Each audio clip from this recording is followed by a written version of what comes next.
بسم الله الرحمن الرحيم. الحمد لله رب العالمين، والصلاة والسلام على المبعوث رحمة للعالمين سيدنا وقدوتنا وإمامنا وحبيب محمد بن عبد الله وعلى آله وصحبه ومن سار على نهجه واقتفى أثره إلى الدين، ثم بعد.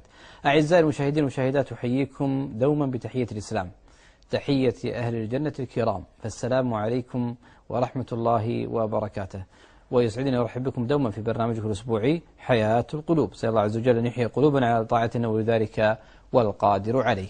وباسمكم أيها الأخوة، وكما عودتكم دائما أن ننتقل لكم ثلة من علماء هذه الأمة ومشايخها الفضلاء ودعاتها الأجلاء. في هذه الحلقة يسعدني وباسمكم جميعا أرحب بضيفنا فضل الشيخ الدكتور نبيل بن علي العوضي، الداعية الإسلامي المعروف والمشرف العام على مبر طريق الإيمان والمشرف العام على موقع ومنتدى طريق الإيمان. فضل الشيخ، حياك الله معنا في هذا اللقاء وأهلا ومرحبا بك. الله يبارك فيك شيخ عايض، وجزاك الله خير على استضافتي. بارك الله فيك. يعني مرارا في هذا البرنامج. حياك الله الشيخ، نفع الله بالدنيا والآخرة. وكما أيضا عودناكم أن نلتقي مع ضيوفنا الكرام المواضيع التي تمس واقعنا وتهم حياتنا وتجعلنا نسير في المسار الذي يريده الله سبحانه وتعالى. موضوعنا اليوم حول حجاب يلزمه حجاب. إن التحدي الذي يواجه الأمة الإسلامية في قضية المرأة والحجاب ليس تحديا هينا ولا بسيطا كما قد يبدو لنا جميعا، ليس بسيطا ولا هينا، لأن قضية المرأة ليست معزولة عن قضية الأسرة، والأسرة ليست معزولة عن المجتمع برمته وصحة الحضارة من صحة المجتمع وسلامته. ويتبادر إلى أذهان الجميع لماذا التركيز على المرأة من قبل مختلف دوائر الإفساد ومن قبل العلمانيين وغيرهم من هؤلاء، والسر أن هؤلاء قد فطنوا لمكانة المرأة الأساسية ودورها في صنع الأمة وتأثيرها على المجتمع، ولذلك أيقنوا أنهم متى ما أفسدوا المرأة نجحوا في تغريبها وتضليلها، فحين ذلك تهون عليهم حصون الإسلام، بل يدخلونها مستسلمة بدون أدنى مقاومة.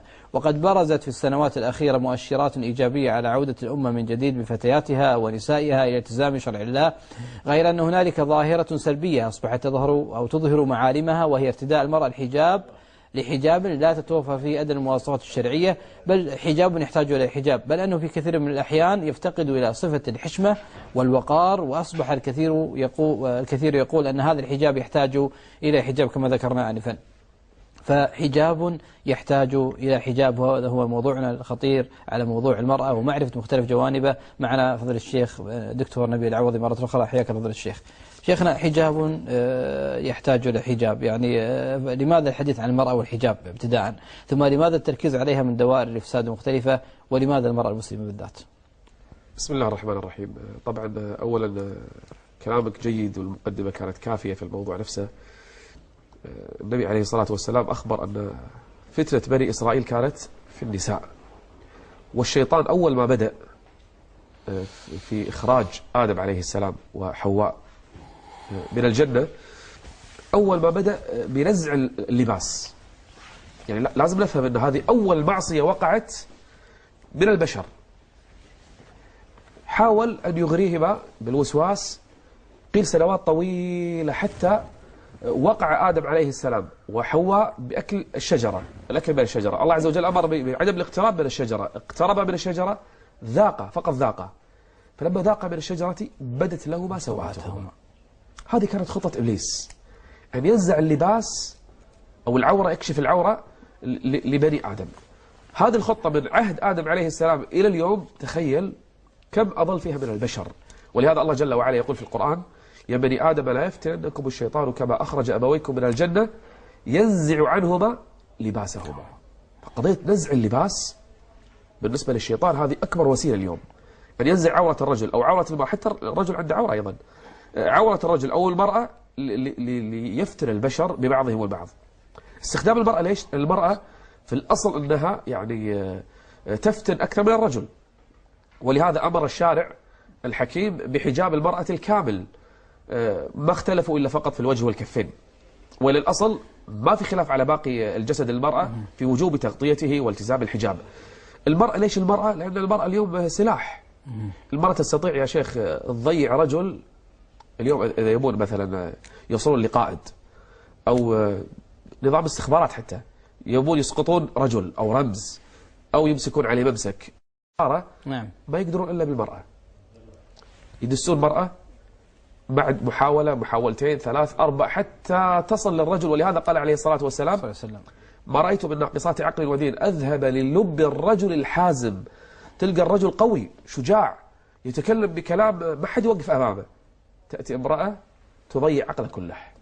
لا إله إلا ما رأيت من ناقصات عقل ودين أذهب للب الرجل الحازم طيب. القوي الشجاع. فضيلة الشيخ، ناقصات عقل ودين هل هي مسبب بحق المرأة؟ لا في هذا الجانب. لا طيب. طبعا المرأة أحيانا المرأة تتفوق على الرجل في أشياء كثيرة. صحيح. لكن مقصود ناقصات عقل في الشهادة. أيوة. المرأة يطلب منها بدل عاطفية يعني. هذا نعم في العاطفة، وأيضا في شهادة المرأة. جيد. المرأة تشهد نصف شهادة الرجل، يعني نحتاج إلى امرأتين مكان الرجل. الشيء الثاني بالنسبة للدين في الصلاة، المرأة لا تصلي في أيام العادة الشهرية، فهي أنقص في دينها من الرجل مع أنها معذورة. إذن هي مسائل فقهية ويكتب لها الأجر، لا ذم ولا لا علاقة في يعني بيان الفرق بين الرجل والمرأة. نرجع مرة ثانية، ليش التركيز على المرأة؟ لأن المرأة كل الأمم اليوم تدري أن المرأة هي السلاح اليوم. أنا بروج بضاعة اليوم، أكثر الناس اللي بيروج بضاعة أهل الدنيا يفكر بالمرأة.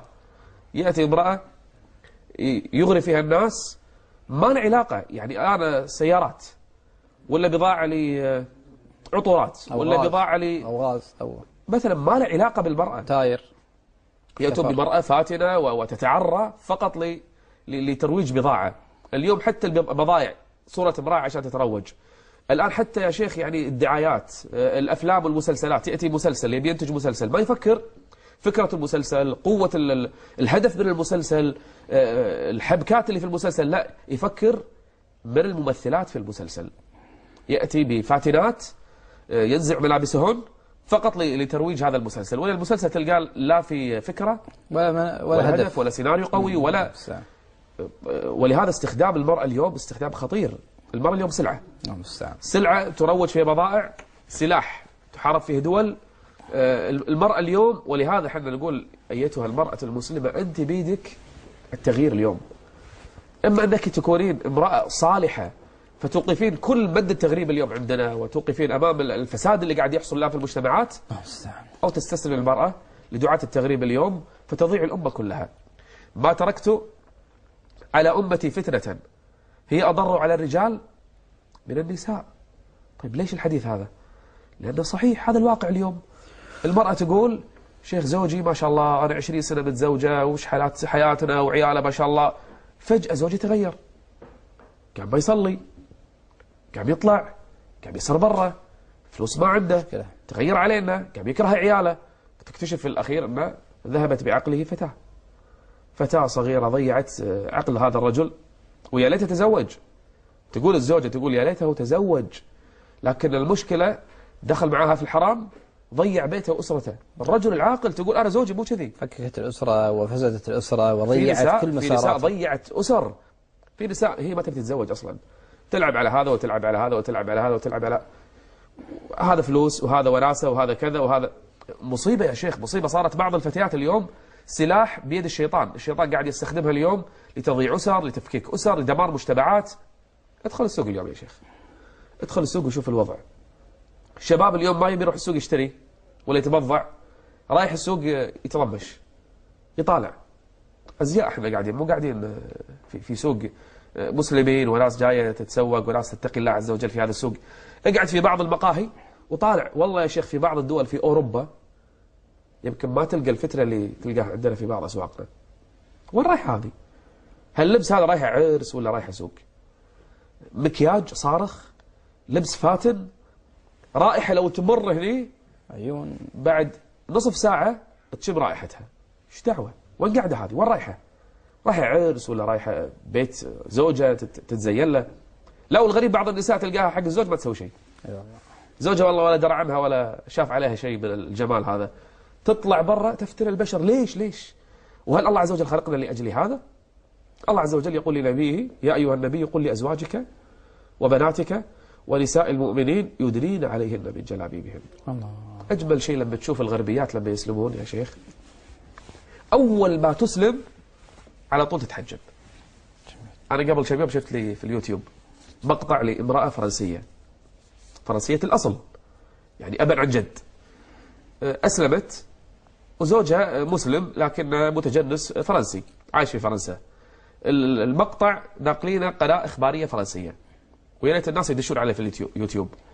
هذه الفرنسية لابسة حجاب يمكن أكثر نسائنا اليوم هني ما يسوونه. يا الله. شيخ ما أقول لك بعد بوشية وغطاء وجه حتى فتحة عين ما في. ما في شيء، الله المستعان. ما شاء الله حجاب وعباءة. طيب ذكرت أنا فضل الشيخ يعني فتحة عين ما فيه.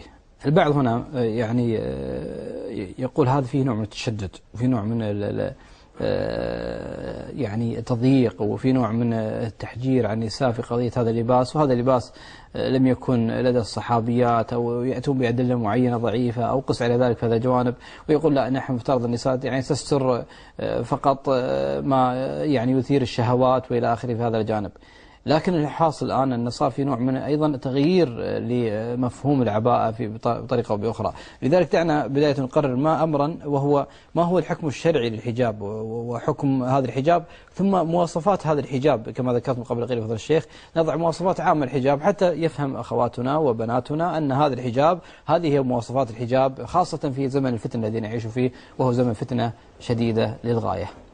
الحجاب فرض بالكتاب والسنة والإجماع، ما خالف بهذا أحد من المسلمين، ولهذا من أنكر الحجاب والعياذ بالله أنكر شيئا معلوما في الدين بالضرورة. قول الله عز وجل الآية: يا أيها النبي قل لأزواجك وبناتك ونساء المؤمنين يدنين عليهن من جلابيبهن. اختلف أهل العلم هل هذا يدل على وجوب غطاء الوجه أو عدم وجوب غطاء الوجه. هذا الخلاف معروف عند الفقهاء، لكن ما اختلفوا على ما سوى الوجه والكفين، هذا ما اختلفوا فيه، اختلفوا فقط على الوجه والكفين. بغض النظر عن هذا الخلاف، يبقى أن الحجاب كان المقصود فيه الستر.